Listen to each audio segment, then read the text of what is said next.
Hello, everybody, and welcome to the Just Enough Heshy Show. I've already said hello to my Instagram fans, and now I'm going to be saying hello to all my listeners on YouTube and Facebook. And in about 4 minutes, we're going to have 100,000 live listeners on 3 different radio channels. I want to tell you guys that, first of all, I would like to say I'd like to wish my friend Ezra Levy and co-host, who hasn't been here forever, he had a wedding tonight, and I went to a wedding, and I'm going to be talking about a lot of different subjects today. Lots of different things that bother me, and you're all going to complain. Well, Heshy, you're running for office. Of course, you're going to complain to us, and of course, that's what I do. And it's not only do, but I actually accomplish stuff. You know, I had it's now in New York City 9:00 at night. I'm up 4:30 this morning. I have responsibilities every single day. There is no day off when you're responsible, not only to your job, but to your family, to the community, to the audience, to yourself. You know, these things are very serious, what we do on our daily lives. Even taking care of ourselves. And today's show is so important because I'm going to tell you not only what New York City is about, I'm going to be telling you what the country's about. I'm going to be talking about the world. Yes, the topic of this show is COVID and migrants, but it reaches far greater than what I have to tell you. And if we don't take things serious, I mean, I'm 60 years old. I know that I have a nice future ahead of me. I'm young, I'm strong, I'm healthy. But if we're not worried about the children of the future, the children to come, what's going to happen is very simple. They're not going to be able to take care of us. Our world is not going to get better. And I'm going to tell you a bunch of stuff that I wrote down today that shocked me. Shocked me. I'm sorry, it didn't shock me, my dear audience. It upset me. And it upset me so much that it affected my job today that, my partner, Penny, me and him, we argue all the time. And sometimes he listens to my show, sometimes not. I'm hoping he listens tonight. And he hears me all day long. And today we had a client, and I never turn down clients. Even when they're in big trouble, I never turn down clients, my dear audience. I'm here to help people. I don't need to make a lot of money. And I had a guy building a big, gigantic house, and he lost money, and his contractors ripped him off, and he was having problems.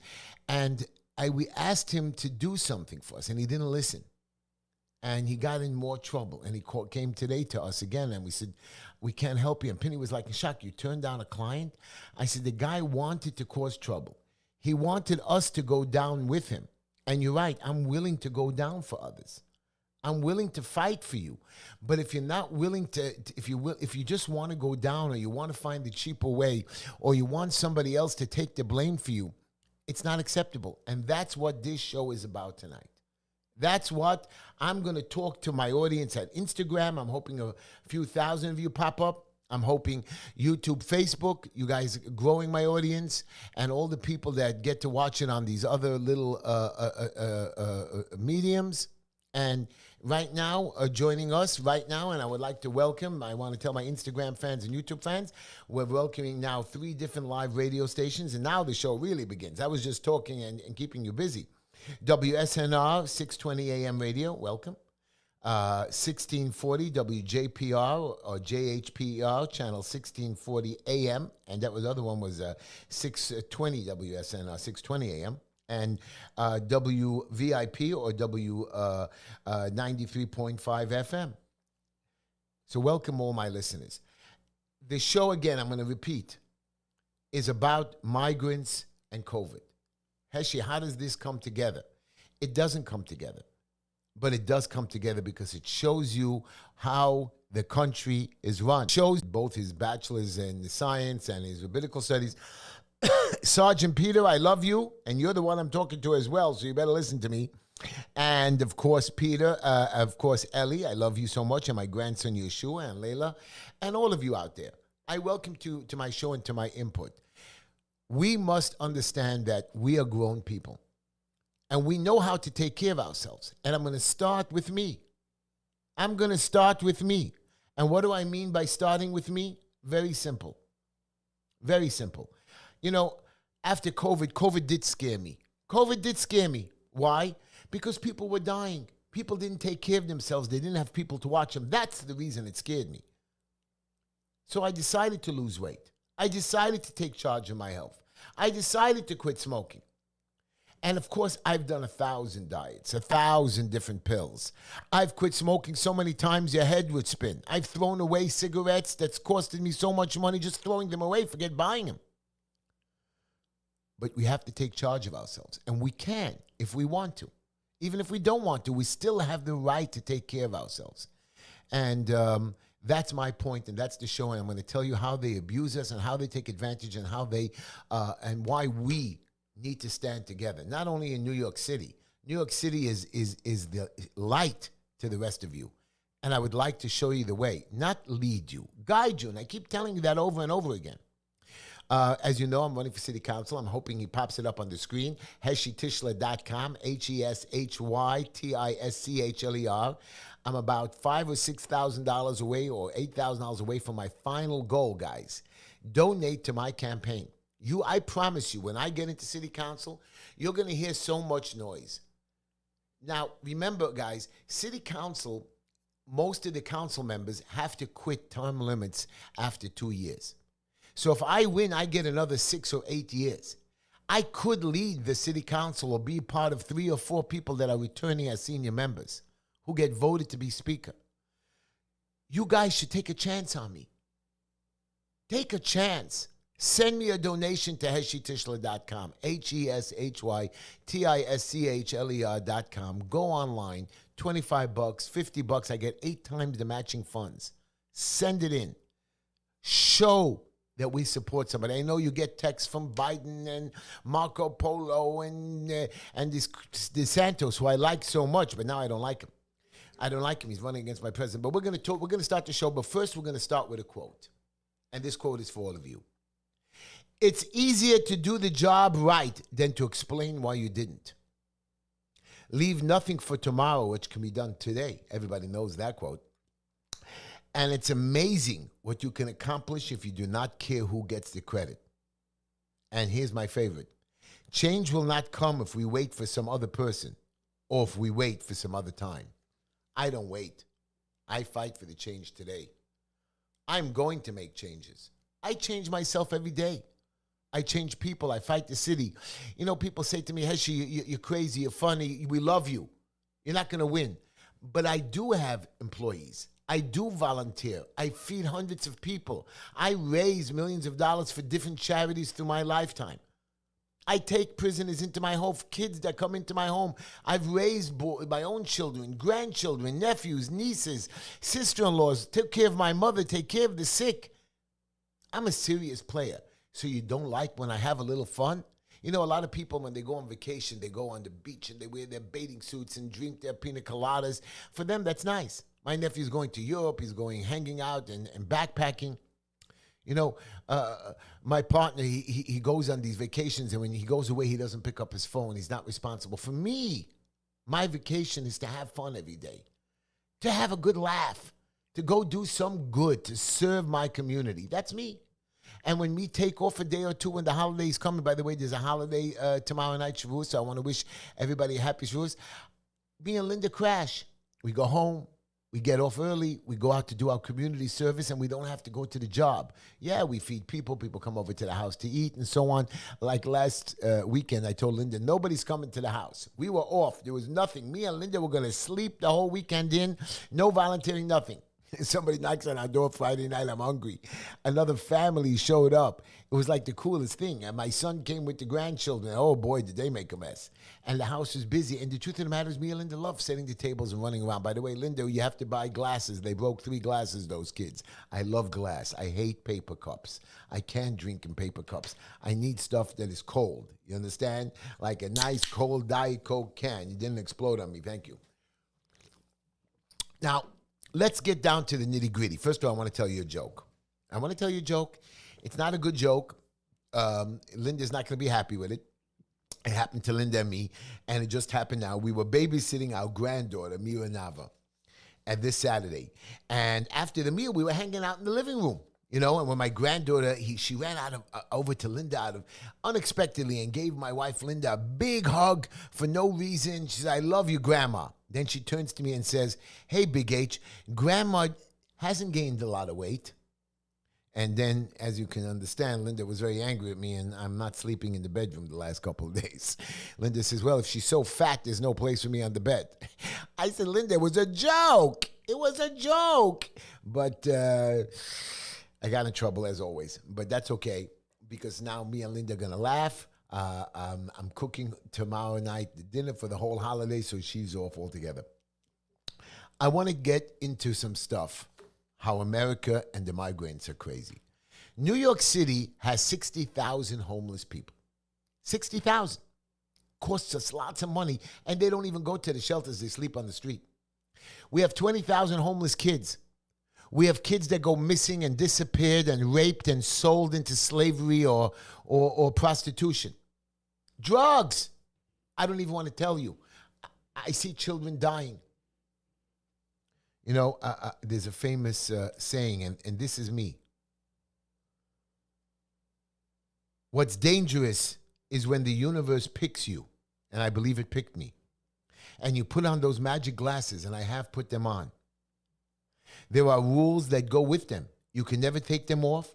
You never see things as they are supposed to be, and you see things that they are, and you can never force anyone else to wear them. I see things that you people don't see. I hear things. I go places. I'm told things. It gets to you. Universe picked me, I guess. I know you're going to say, "Oh, karma, the universe." Yeah. You know, I was a little boy, 13 years old, and I've told you guys this many times, but I've never told this story. This is a story that I try not to tell, because not only does it embarrass me, it hurts me. People ask me, "Heshy, oh, you lose weight, you look so good, you're in a suit." People don't realize I never wore a suit and tie. I wore my shirt untucked, nice, ironed. I did it myself. Pants, Linda helped me out with it, took it to the cleaners. You know, never really bought more than one suit until the politicians sat me down and said, "If you don't look like us, you're never going to be like us, and we'll go after you." And as I speak to people in the street, "Yeah, Heshy, we want you to look better. We want you to wear a suit and tie." And now that I am, people like it. They want me to come. I say, "But I go to inspections and job sites. You got to wear a suit and tie." I go to the hospital visiting people. "Oh, you got to look nice for them." I said, "Why? I wear a nice suit and tie, a shirt and pants," and I talk to them. It takes time to go to 30, 40 people. When I serve in the soup kitchen, I don't want to wear a suit and tie. But now I'm wearing it. The truth of the matter is I'm a fraud. You want to hear the truth, ladies and gentlemen? I am a fraud. I hate the suit and tie. I have 4 suits now, 20 ties. I used to buy a shirt for $10. My suit was $150. My shoes was $100. Now I've got to spend the money. I was told by my partner, he takes me to this crazy place upstate. A previous councilman, you got to get custom suits. They want you to look like them, dress like them, so you feel like them and act like them. But I'm not them. This is a package. Inside. Outside, I'm just rapper. It's fake. I'm a fake. I hate the suit and tie.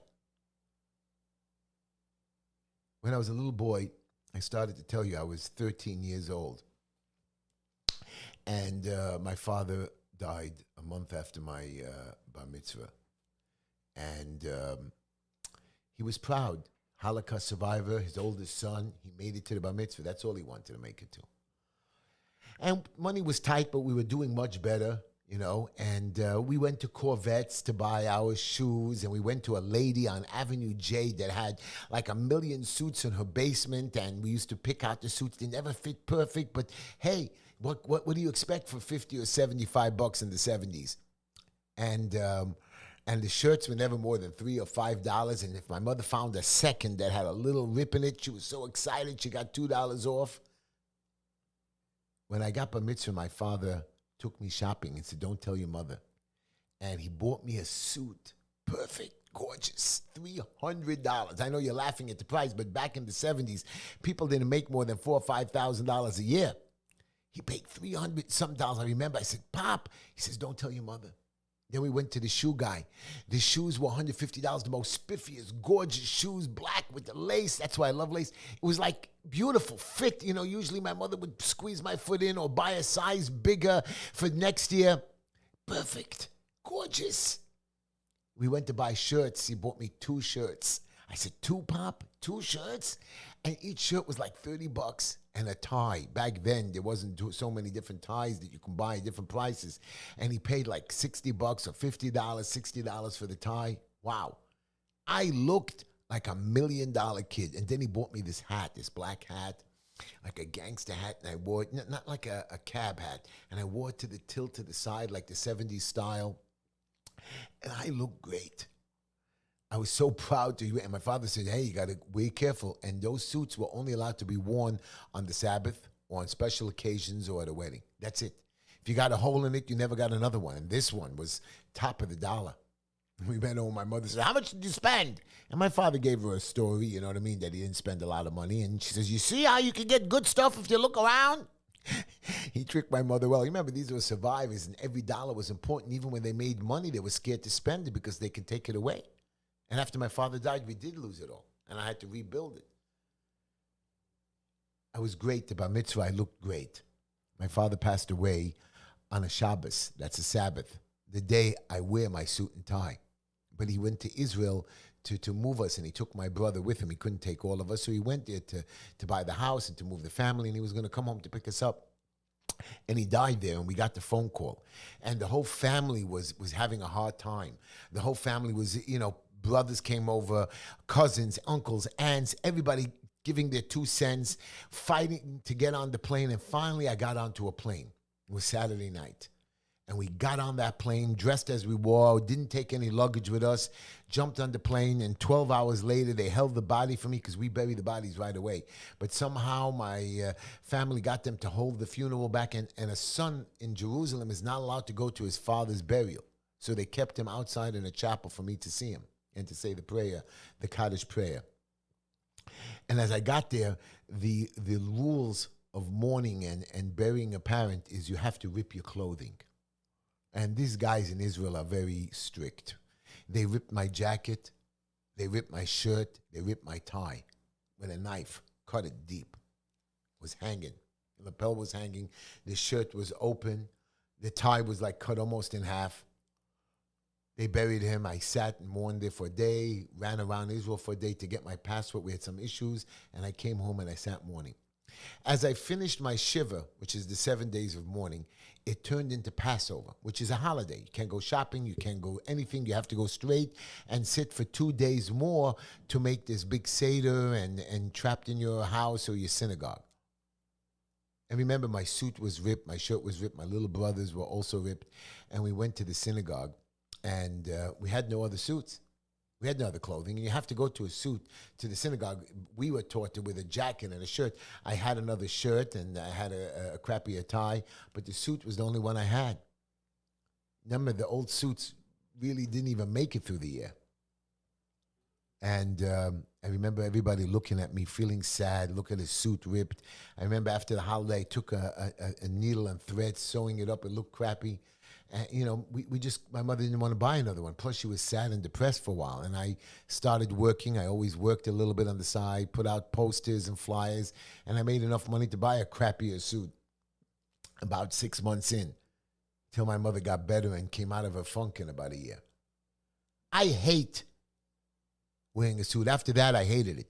Even when I went out with Linda, I wore it the first time to look nice. But after that, I said, Linda, look at me. I have a nice white shirt, nice black pants. I used to go to the job sites either with a pair of jeans or slacks. I had my boots, a regular pair of shoes, and that's the way I went through. And I looked pretty good. I didn't have to look great like you people. On the Sabbath, I put on my suit and tie, which was not worth a lot of money. I was happy. I hated the suits all the way till now, till about 2 years ago, till 2020, maybe 3 years ago. Now I'm learning to wear a suit and make the tie nice. I always made my children look nice for the Sabbath, a suit and tie, a second suit. I always knew how to make a tie. I knew how to dress myself. I know how to iron my own clothing. But now, with the new rules, so I'm telling you, I'm changing. I don't think I'm a fraud because the package inside can't take it. Some people accept their fakeness. I don't accept the fakeness. This young boy, he goes to school, and they threw him out of class. They said his T-shirt offended other people. It's a danger. This is what America has come to. And let me tell you what the words on the shirt were. 5 stupid words. There are only 2 genders. There are only 2 genders. Again, let me read those words to you. They claim that these words were harmful and threatening to others. Now, I don't understand. I see the pride flags. I'm not gay. I don't support the gay community. I don't go around. I see diversity posters. I can say whatever I want, of course, as long as you're not mean. I let other people accept their freedoms and act their any ways. There are only 2 genders. You can't change that fact. You want to be gay? You want to join the other gender? That's fine. But you can't change it. And today we're not allowed to wear a shirt. We can't even say, woke without people saying, oh, look, you're insulting people. Brandon, it's like saying the F word. Everybody's insulted. You know, I was talking to a black guy the other day, and he says, well, all you have to do is say something that you don't like, and if we say that it's racist, you have to shut up. No, it doesn't work like that. We have a right, within reason, within compassion to another, but don't take away my rights of free speech. You keep infringing on my rights, the First Amendment, the Fourth Amendment, the Fifth Amendment. I keep quoting it to you every single week. They take away our rights. COVID, here we go, took away our rights. Didn't you learn that, country? Didn't you learn that, the world? I was watching this morning CNN and Fox with and MSNBC. I want you to know Moderna and Pfizer stock jumped. Do you want to know why? You're going to love it. There's a big COVID outbreak in China. Now explain to me how China, who everybody got vaccinated, whether it's a crappy vaccination or not, and America, we're still running around the streets. Half the people don't wear coats. We don't wear masks. They're wearing masks. We don't have the outbreak. I told you COVID was a lie then. COVID was a trick, and they're trying to get us again. They're trying to control us. I lost my own weight. I found something on television, Ozempic. I went to a conference 2 weeks ago, and they said, Ozempic is dangerous. I said, what are you talking about? I have 10 doctors that said it was good. Those doctors are crazy, they say. Same thing with COVID. We had hundreds of doctors that told us that you could cure it with simple other solutions. Do you know what you needed to do? The government said, no, you don't get nothing except for a ventilator and some other crappy little, who knows what, penicillin. My daughter-in-law almost died. Because of these stupid rules, I and my family had to mix in and threaten. But nobody had that power like me. A lot of people gave in, and we had thousands of people that died. They controlled us. They took it away from us, the power.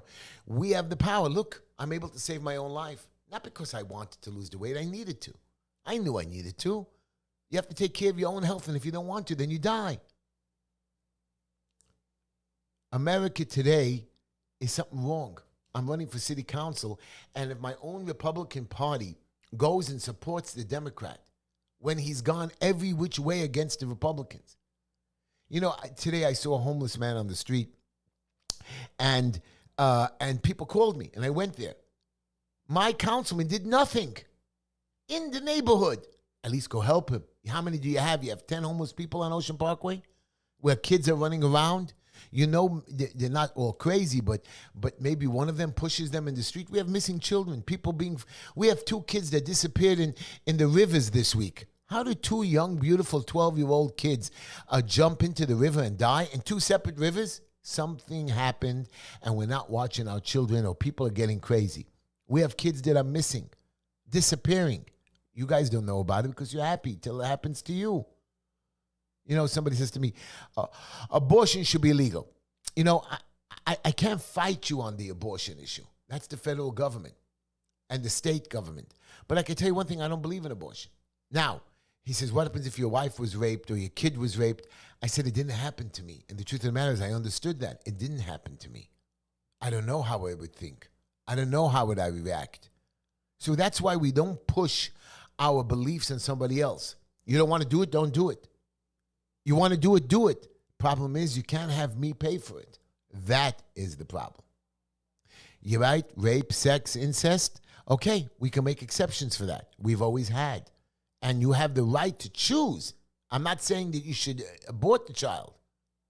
I'm saying you have the right to choose. And this should teach you something. Not only was COVID a fake, it was a fake. I don't care what you people say out there. There's no way that not billions, tens of billions, maybe trillions of dollars was spent on this stupid thing. And it wasn't just spent to make these people rich and hide and cover the money. It was a way to fix the election. There's no way that Mr. Biden, who lived in a basement, won that election. There's no way. I'm sorry. Doesn't make sense. Trump did everything right. Maybe he messed up. I'm not saying a conspiracy. I just don't understand. Somebody's got to explain it to me, and I'm a very understanding man, and I understand a lot of things. I wear those magic glasses. I see things that the rest of you don't see. I go to the hospitals. I see women abused. I see children that were raped. I see children that have committed suicide. I've seen so much tragedy and so much happiness. We need to fix our city. We need to be the shining light in New York. You know, I told you in the beginning of the show, we have 60,000 homeless people. We have 20,000 children. Do you know how many migrants we've got over the last year? Not even. 72,000. Now, our migrant population has superseded the homeless population. We spend $1 billion on the homeless, which we never actually spend because they never go anywhere. These migrants already have costed us almost $4 billion, or will cost us by the end of our budgeting season. Do you not expect us to spend tens of billions of dollars? We don't know how to budget our money. These guys are incompetent. Now, these people came here supposedly to work.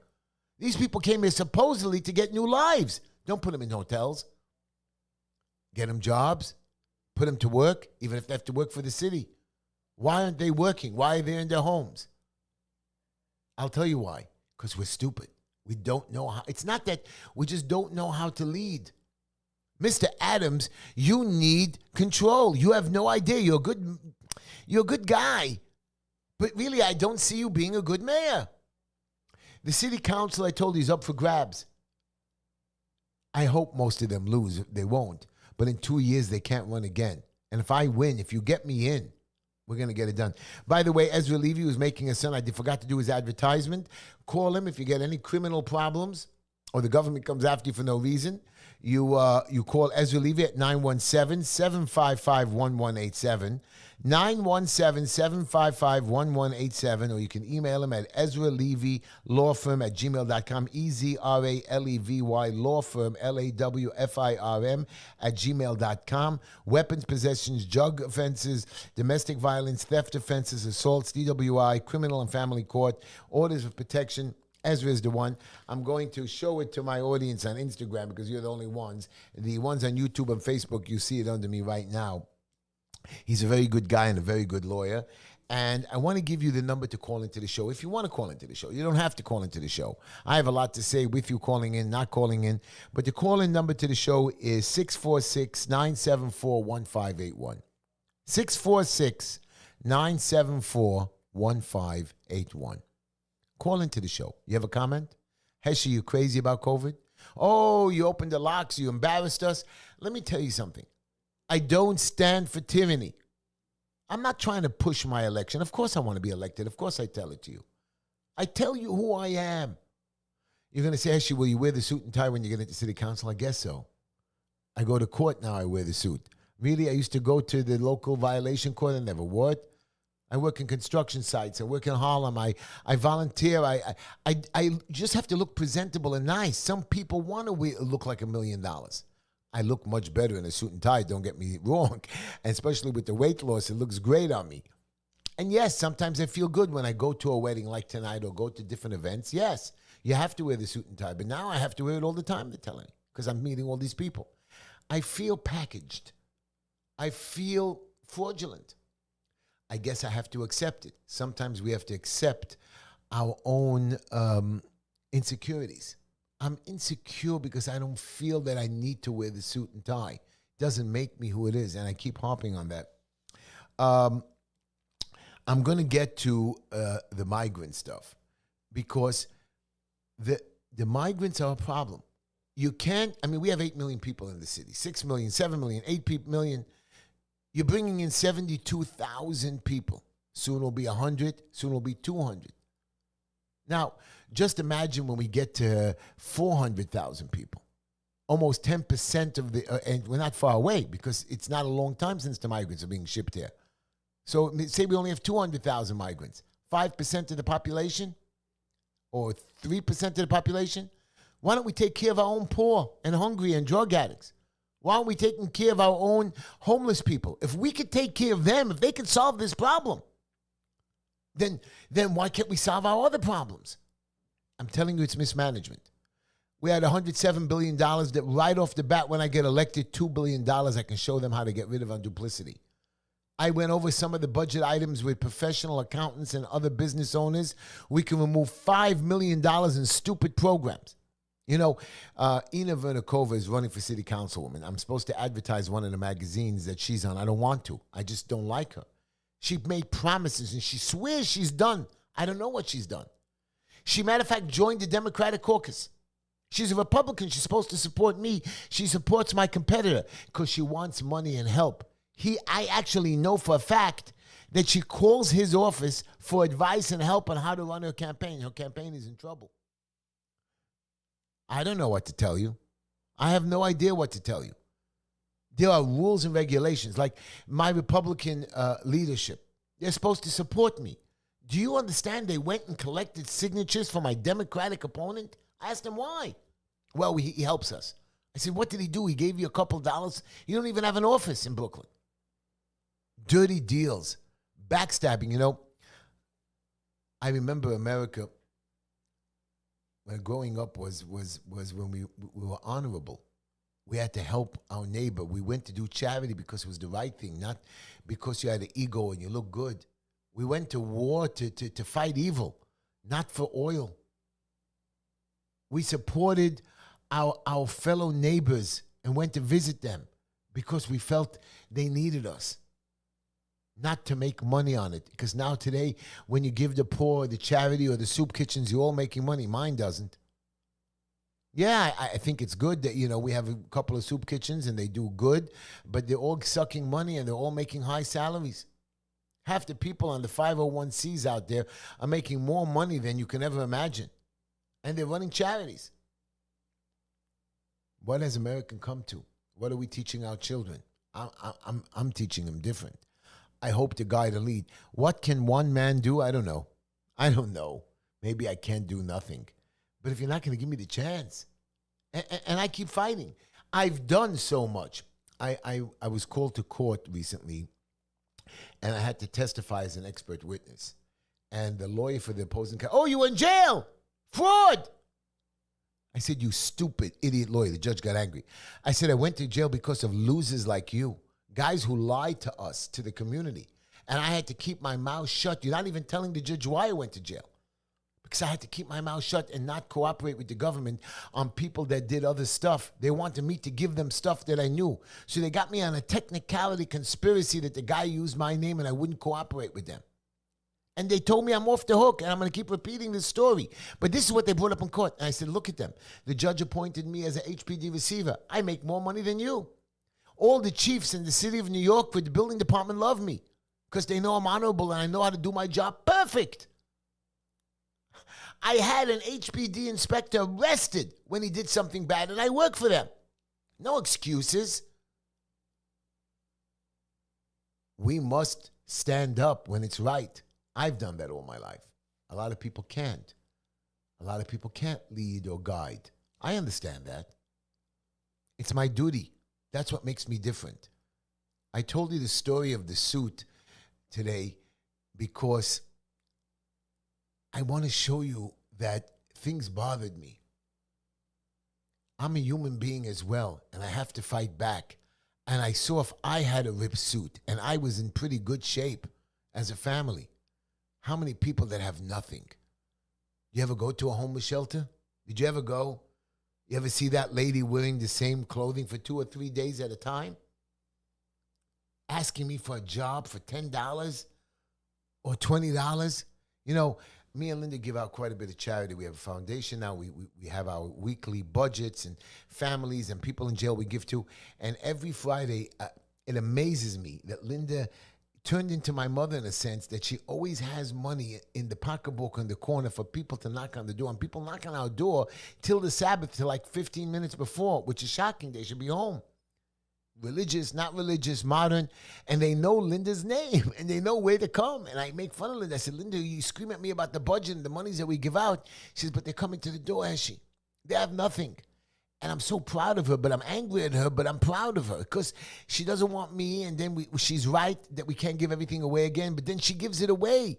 And it's not $1 she gives, because usually I give $1 or $2 when they come to the door. They're going house to house. Linda gives $5 or $10. I said, Linda, that's pizza money tomorrow night, And this is what we do. You have to know what's inside this fake package. I know that I'm a fake. I'm trying to be real. I'm trying to bring the real me out. I've always done that. I've always said it the way it is. Please accept me that I'm real. But it's not only me.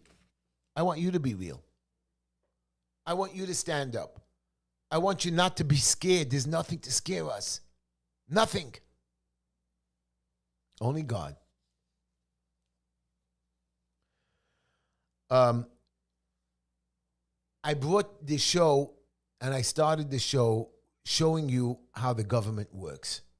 COVID lockdowns. We're going to have another lockdown. I'm never going to get locked down again. I'm going to lead a rebellion if, God forbid, this ever happens again to New York City. I'm going to dig up every crazy. So if the police pick a side or the sheriffs join in, be ready for a war. It won't be the Black Lives Matter or the white supremacists burning the city down. I'm going to burn it. I'm not going to burn my city, but I'm going to go to war with those people in charge. You are never going to take away my freedom again. I never lost my freedom like that for 3 months. I mean, I was free in a sense because I was a first responder as well, but they took away our freedoms. I saw people locked in the house. I see people still to this day affected. What happened? People went bankrupt. People lost everything. People had to struggle harder. I had to work 4 or 5 extra hours. I saw more people in trouble. And then I saw the government taking advantage of us, not shutting down, with fewer people, with a lower budget, and they kept using the same monies. We spent in, everybody's making fun of Trump with DeSantis. I saw Trump on an interview the other day, and Trump says when he gets to be president, he's going to stop the war with Ukraine and Russia in one day. Do you believe that? I believe it. Wouldn't it be so cool that, really, it's like a fantasy. It would be like winning the World Series, your team. I actually want to believe that. I don't know if he can, but I actually want to believe in my heart that when he becomes president, he's going to make a phone call. He's going to stop the war in one day, and still they won't give him the Nobel Prize. They're still going to knock him. But wouldn't it be great that we could stop the war tomorrow? And Trump says he can. We spent over $350 billion already with Ukraine. Now, maybe people don't understand the number $350 billion. We now have to shut down the government maybe on June 1st because our idiot politicians are fighting about the debt ceiling. They have to raise this. They have to raise more money. Where do you think the money's coming from anyways? It's coming from us. And they could only spend a certain amount of money or make fake money. There's a bunch of things that they want to do that's just out of reach. Don't give away any more money to these crazy wars. Stop supporting stupid programs. You know what we could have done with this $350 billion? It is more than $250 billion. We could pay down the debt. Lower our interest. Pay our bills. Take all the homeless off the street. Build them, put them in the Empire State Building. You're so nervous about putting them into my homes or my neighbors. Take over the Empire State Building. Put them in the World Trade Center. There's nobody living around there. Put them there. There is people, but put them in there. Put them in somewhere. Put them in your building. Why don't you put them in the White House? Bring one, Mr. Biden, and one for the summer. Put them in the Lincoln bedroom. Just one guy. Let us choose who to put there because we take them in. You won't. Let every congressman and senator that get elected, they must take in one homeless person into their homes. That's a fact. And take care of them for the time they're there. Or a homeless family. They don't have to support them. We'll give them like child support, like when somebody takes in a foster kid. Or let every one of them take in foster kids. They're all leaders. They all know how to run government, and they all give us advice. Let each senator and congressman take in a homeless child. It's not that many. It's maybe 1,000 of them. I'm sure we can find 1,000 half-decent children off the street that would be happy to go live by a senator or a congressman. Just imagine the politicians across the country that each guy, when you get elected, you have to take him on. And I took in many. Let them take them in. You know how we can make changes? They're only out for themselves. $350 billion. More than $250 billion we can pay off the debt. I bet you that's maybe the whole issue, I bet you. Another $1 trillion on the debt ceiling, and they're fighting over it. Here, stop supporting the war. Stop supporting guns to other countries. Do what Trump did. That's what's dangerous, because they don't see. Now, I want you to have a good laugh. This is what our country has come to. Do you know that we're turning, of course, we're going green. Everybody. Now it's green. I remember when green came out, I thought it was a joke. I know green was stupid. I'm going to take a phone call. We'll take calls now. Call in. I'm going to take a call, but in 1 minute, I want to just tell you something, and I want everybody to hear this. You know, we all now accept green. So here's your president, everybody. I mean, I'm in shock when I read this, when I saw this. It just makes me crazy. Biden wants that 50% of all cars to be electric. I hear now it's 60%. Now, here's what one of the congressmen and senators says. A typical electric car uses 6 times the mineral inputs of a conventional car. Now, if there are 50% of the cars that were on the power grid, can the power grid hold all of them? The answer is no. They're taking 6 times more of our minerals. They're going to be using more power. We're not ready for it. And they're going to force us to go electric. It's not possible. Now, here is the beautiful solution. Here's the answer to all of that. If every country in the world achieved its stated EV targets, the total savings by 2030, that's the goal, that everybody has to hit their targets of emissions and electric vehicles and all that garbage of green. That the total savings in carbon dioxide emissions would be expected to reduce global temperatures, now listen to this, by 0.0002 degrees Fahrenheit by the year 2100. Given this fact, is it unilaterally normal to gut the U.S. auto market, to destroy our critical mineral supply chain and our grid supply? I don't know. I guess so. We are allowing them to take charge. Forget the Big Brother stuff. Forget the cameras. Forget coming into our house and doing their Pfizer judges taking over our house and coming in and taking whatever they want. Creating laws and laws and laws and laws that don't stop. Fix the laws you got. My partner makes fun of me all the time, Penny. He says, Heshy, you know, you're never going to win. You're never going to change. Let's just make our money and go on our way. I says, Penny, you know, we're not going to be around forever. Yeah, but Heshy, we have the opportunity to be one of the better ones. They're giving us a way in the door. He says, Heshy, look at what you've gone through in your life. And still they're letting you back or they tolerate you. You know, I have a cell phone like all of you, and I have a secret second cell phone. I'm telling you all about it. The number is not given out to nobody, not even family members. It's only given to certain politicians, and if somebody has to reach me, and these are politicians that go out against me, even my own opponent, when they need trouble on the street or they need somebody to work out of the box, they call that phone. Oh, you're going to say it's the bat phone, the Superman phone. It's not. It's a regular phone that nobody should know who called, and you can never check, and you never know it's mine. There people play the dirty game. The reason I take those calls is because I maybe could help somebody that they don't want to help. I can maybe get some inside information that nobody else has. So I find my way around the grid, whichever way you can. I'll take the call now. Producer, put him on the phone. Who's on the call with me today? Hello? Heshy? Yeah.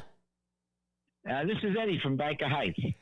Eddie, you know, I missed you, Eddie. Have you listened to my show tonight? Yes, Heshy, and I liked your bit about tyranny.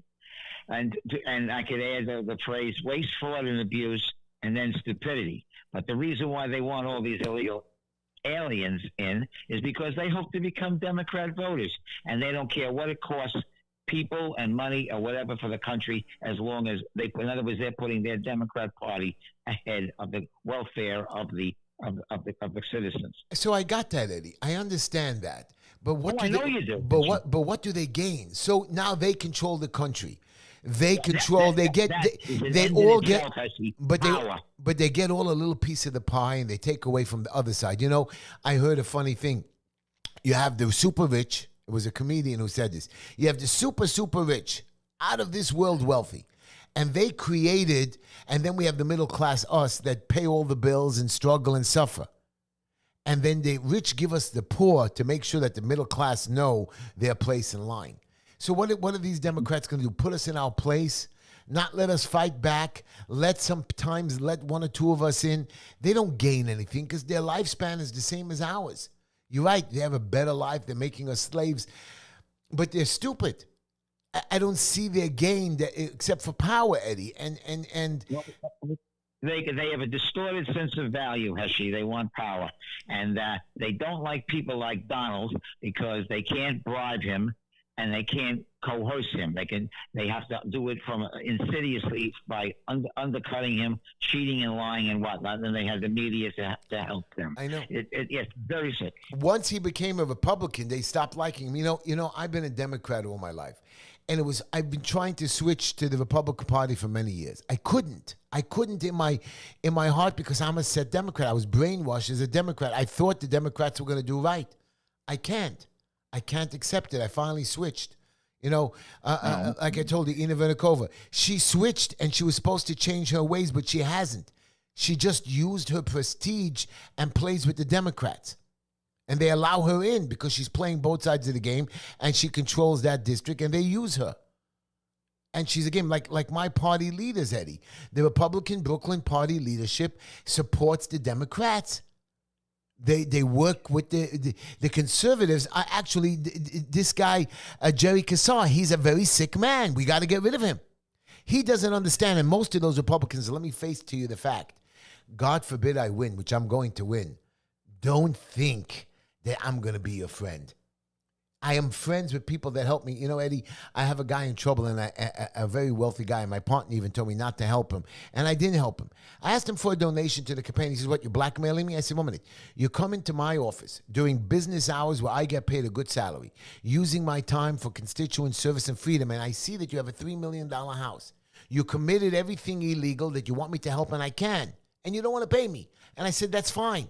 And I even recommended him somebody else. You know what I asked him for, Eddie? I said, give me a donation. Do you think he gave me one?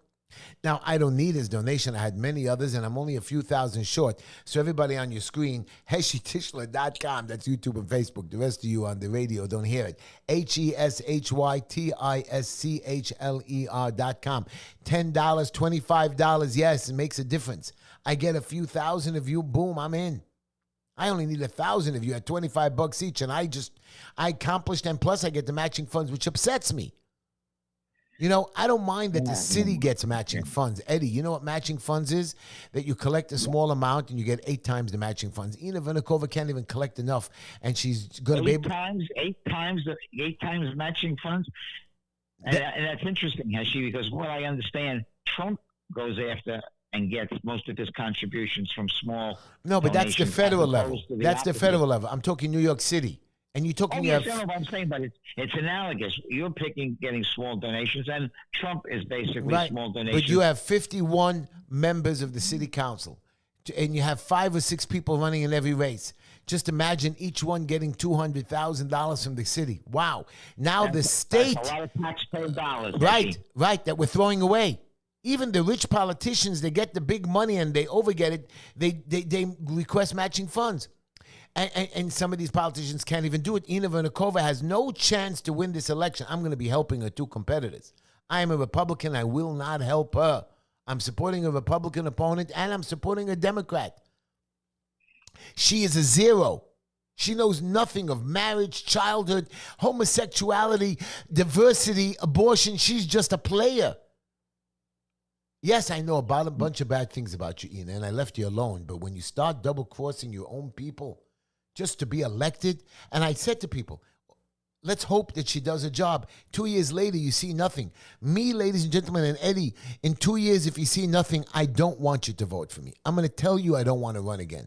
I promise you changes. And you want to know what changes I'm going to make, Eddie?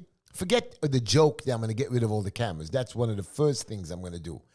I'm going to get rid of them. But here, Eddie, is, you know, when the garbage, and these are the little things, but you people are laughing at the little things, but the little things add up. A camera ticket is $50 to $75. You don't pay it on time, it's $100.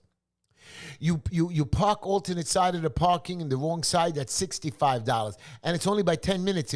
It's not that you didn't move your car, that you came back early 10 minutes, and the police officers wait for you. They know that you moved your car. Now they come, instead of at 9:30, they come 10 to 11.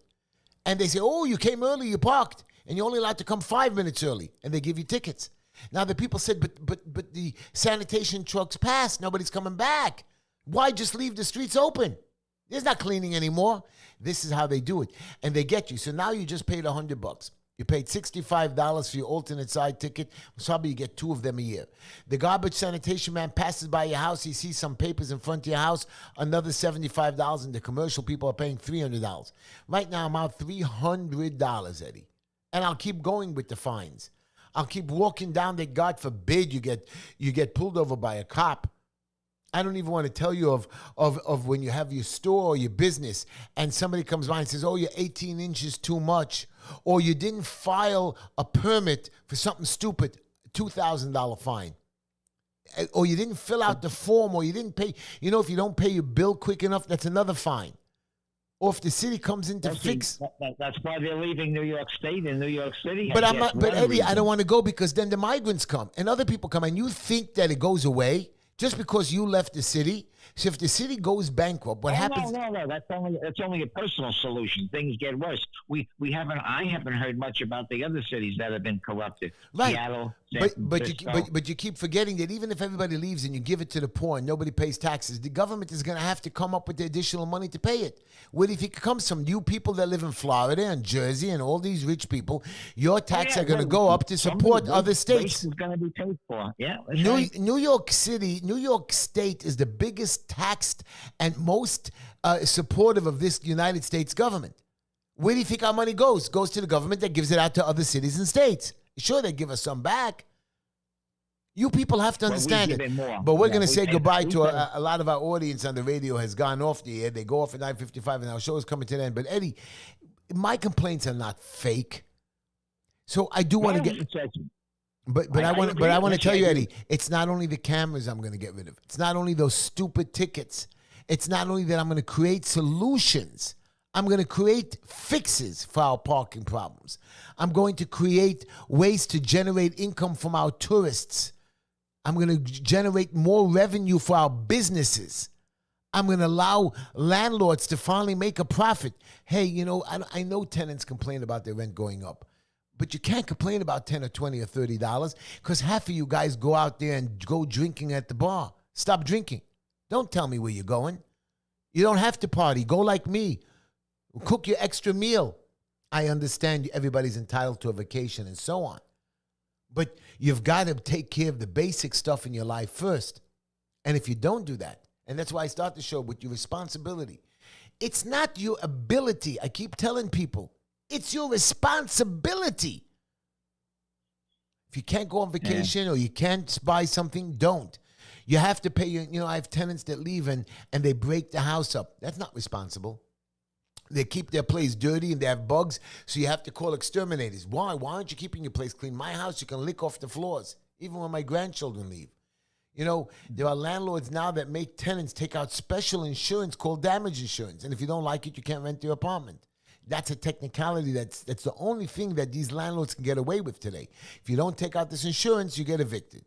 But once they're in and they don't renew their insurance, they're dead anyway. So you have to go through the eviction process that costs you $5,000-$6,000. So it's worth it for you as the landlord to pay this extra policy. So you never win. You see, Eddie, you never win. If you go to, actually, lawlessness has settled into this city. Yeah, I have a friend who did so well in the city. He now moved to Tennessee.